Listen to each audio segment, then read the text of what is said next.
네, 오늘은 5월 개요의 두 번째 시간을 진행하도록 하겠습니다.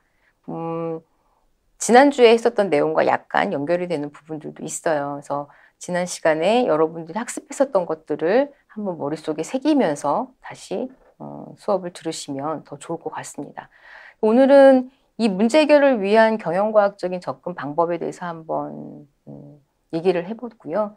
그리고 5월에서는 가장 중요한 게 모형을 수립하는 거다라고 했었습니다. 이때 이 모형을 수립하는 것과 그리고 다양한 해법에 대해서도 한번 살펴보도록 하고요. 그리고 비즈니스 환경에서의 이 OR을 활용하는 것들, OR 기법을 어떻게 쓰느냐.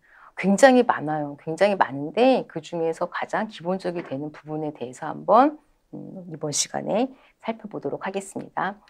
자, 문제 해결을 위한 경험과학적인 접근을 살펴보다 보면 저거 지난번에 들었던 건데 라는 내용이 알 거예요. 지난번에 했었던 거와 중복이 되는 내용들도 있어요. 그러니까 복습하는 셈 치고 들으면 아주 좋을 것 같습니다. 아마 잊어버리시지 않을 거예요.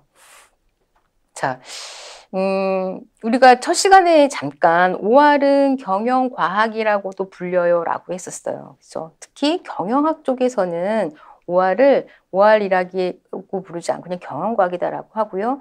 최근 들어서 굉장히 많은 그러니까 산업공학과가 이제 그 2000년대 들면서 이름들을 뭐 시스템공학과, 뭐 산업시스템공학과, 산업경영학과 이런 식으로 이름들을 많이 바꿨잖아요. 근데 결국에는 산업공학을 배우고 있는 과들입니다. 이런 과들 중에서도 OR이라는 말보다는 경영과학이라는 말을 더 많이 써요. 왜 그러느냐? 산업공학을 공부한 분들한테 한번 물어보면 아시겠지만 OR 그러면 굉장히 어렵게 느껴져요. 그래서 OR을 아직도 기억하니? 그러면 그거 어떻게 기억해? 막 이런 식으로 얘기하시거든요. 저도 OR이 너무 어려웠었어요. 근데 우리 일상생활에 이렇게 놓고 OR을 어떻게 활용하는지를 고민해보고 하다 보면 이렇게 훌륭한 학문이 산업공학은 역시 OR을 해야 되는 거고 모든 사람들이 다 OR을 하면 참 좋겠다라는 생각이 들 정도로 굉장히 친근한 그런 분야다라는 겁니다. 여튼에서 경영과학은 의사결정 문제를 수리적인 모형으로 표현을 해요. 그리고 뭐 과학적인 방법들을 활용을 합니다. 왜냐하면 의사결정을 내기 위해서 뭔가를 해야 되는데 그거를 아주 명확하게 객관적인 근거로 표현을 해줘야 의사결정을 할 수가 있으니까요. 그래서 굉장히 수리적인 모형으로 표현을 하고 과학적인 방법을 이용해서 푼다.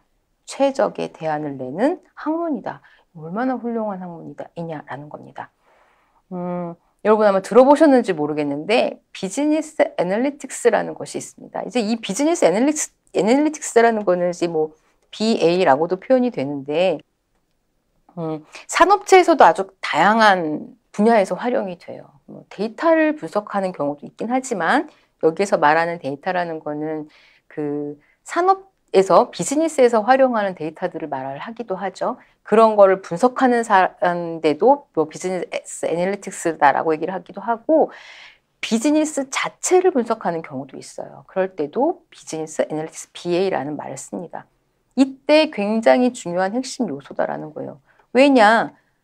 최적의 대안을 내는 학문이니까 굉장히 중요한 겁니다. 그리고 데이터를 기반으로 한다고 그랬죠.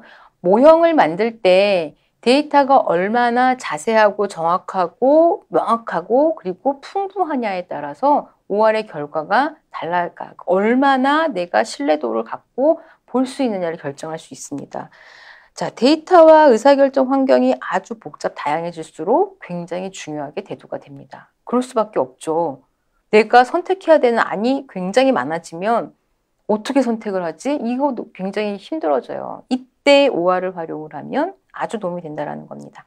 그래서 문제 해결을 위해서 논리적이고 체계적인 방법을 쓰기 때문에 굉장히 신뢰도 높은 의사결정을 할 수 있게끔 도와준다는 것입니다. 이거는 지난 시간에도 우리가 한번 봤던 거예요.